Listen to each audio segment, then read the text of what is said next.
কি ফুলদানিটা সুন্দর না দেখতে? আসলেই সুন্দর। এটা দেখতে যেমন সুন্দর, তৈরি করাও কিন্তু একেবারেই সহজ, শুধুমাত্র মাপ জানলে। আমি ইউটিউবের শর্টসে এমন একটা ফুলদানি দেখে তো আমার ভীষণ পছন্দ হয়ে গিয়েছিল, আর দেখে মনে হচ্ছিল অনেক বেশি সহজ। তো ঝটপট দেরি না করে বসে পড়লাম তৈরি করতে। কিন্তু তৈরি করার সময় আমার বেশ কাঠখড় পোড়াতে হয়েছে, কারণ আমি তো এটার মাপ জানতাম না। আর এই ফুলের শেপ করাটা একটু ডিফিকাল্ট হয়ে যাচ্ছিল। একটা পাপড়ি ছোট, তো আর একটা পাপড়ি বড় হয়ে যাচ্ছিল। তো অনেক চেষ্টার পর একটা পারফেক্ট মাপ বের করেছি এবং চিন্তা করলাম এটা চলেন আপনাদের সাথে শেয়ার করি, যাতে করে আপনারা তৈরি করতে গেলে আমার মতো এত ঝামেলায় পড়তে না হয়। আর একবার মাপটা জেনে গেলে এই ফুলদানি তৈরি করা কিন্তু একেবারে ইজি। ফুল ভিডিও দেখলে বুঝতে পারবেন যে এই ফুলদানিটা তৈরি করা কতটা সহজ। হয়তো ঘরের বাচ্চারাও এই টাইপের ফুলদানি তৈরি করে ফেলতে পারবে। তো ফার্স্টেই আমি একটা কাগজের উপরে ফুল শেপ করে কেটে নিব।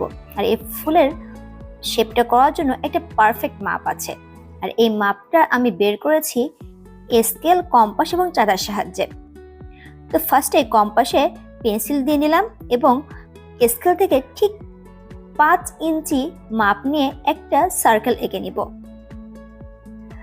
কাগজের উপরে সুন্দর করে সার্কেলটা করা হয়ে গেলে এবার নিয়ে নিব চাঁদা। চাঁদার ঠিক মাঝ বরাবর যেখানে 90 ডিগ্রি যে পয়েন্টটা আছে, এই পয়েন্টের সাথে সার্কেলের যে দাগটা আছে, এই দাগ বরাবর রেখে একটা হাফ চাঁদার ফুল একটা শেপ করে নিব। দেখতে পাচ্ছেন ভিডিওতে যে আমি কিভাবে এই কাজটা করেছি। তবে এই কাজটা করার সময় শুধুমাত্র খেয়াল রাখবেন যেন ওই 90 ডিগ্রি পয়েন্টটা আপনার কাগজে যে সার্কেলটা এঁকেছেন পেন্সিলের দাগটার সাথে যেন মিশে যায়। তাহলে আপনার ঠিক একেবারে রাউন্ড বরাবর এটা খুব সুন্দরভাবে সেট হয়ে যাবে, আর এই পুরোটা কাজে কোথাও একটু এদিক ওদিক হবে না। দেখতে পারলেন যে আমি এখানে 5টা ফুলের পাপড়ি করে নিয়েছি।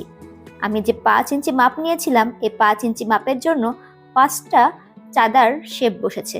যদি আপনি আরেকটু বড় করতে চান তাহলে হয়তো মাপটা আরেকটু বাড়িয়ে নিতে হবে। এবার কাগজটা কেটে নেওয়ার পরে এই কাগজটাকে একটা থার্মোকলের উপরে বসিয়ে দিচ্ছি। আর আমি কিন্তু এখানে একটা পাতলা থার্মোকল ব্যবহার করেছি। এবার পিনের সাহায্যে কাগজটাকে খুব ভালো করে আটকিয়ে একটা পেন নাইফের সাহায্যে আমি থার্মোকলটাকে কেটে নিচ্ছি। আর পেন নাইফের সাহায্যে কিন্তু এই শেপটা করা একেবারে ইজি। আপনাদের কাছে পেন নাইফ না থাকলে আপনারা এমনিতেও যে কোনো নাইফ দিয়ে এটা কেটে ফেলতে পারবেন। আমি এখানে মোট 4 পিস থার্মোকল ব্যবহার করেছি। ভিতরে 2 পিস একটু মোটা সাইজের থার্মোকল নিয়েছি এবং উপরের 2 পিস পাতলা থার্মোকল নিয়েছি। এবার ভিতরে যে 2 পিস থার্মোকল ছিল, এই 2 পিসের ভিতরে আমি একটু দাগ দিয়ে মাঝ বরাবর কেটে নিব, যাতে এটা ফুলদানি একটা শেপ চলে আসে এবং এখানে আমি ফুলগুলো দিতে পারি। এবার আঠার সাহায্যে এই 4টা থার্মোকলকে একসাথে জোড়া লাগিয়ে নিব। এখানে চাইলে আপনারা হট গ্লু গান ব্যবহার করতে পারেন। হট গ্লু গানের সাহায্যে লাগালে খুব দ্রুতই লেগে যায়, তবে এই ফার্স্ট আঠা দিয়ে লাগাতে গেলে একটু টাইম লাগতে পারে। তবুও সমস্যা নেই, আপনি এটা দিয়েও কাজ চালিয়ে দিতে পারবেন, কারণ এর উপরে দেওয়া হবে হোয়াইট সিমেন্ট বা ওয়াল পট্টি। আমি এই 4টা থার্মোকলকে খুব ভালো করে লাগিয়ে নিয়ে আমি এখানে ওয়াল পট্টি ব্যবহার করছি। আপনারা চাইলে হোয়াইট সিমেন্টের সাথে পানি মিক্সড করেও ব্যবহার করতে পারেন, সেক্ষেত্রেও কিন্তু কাজটা হয়ে যাবে। এই ফুলদানিটা তৈরি করার সব থেকে মজার পার্ট হচ্ছে এইটা, থার্মোকলের উপরে এই ওয়াল পট্টি সেট করাটা। যারা কেক ডেকোরেশন খুব সুন্দর করে করতে পারেন তাদের জন্য এই কাজটা তো একেবারে ইজি। আমি যদিও কেক ডেকোরেশন সুন্দর করে করতে না পারলেও, তবে আমার কিন্তু কেকের উপরে ক্রিম লাগাতে খুব বেশি ভালো লাগে।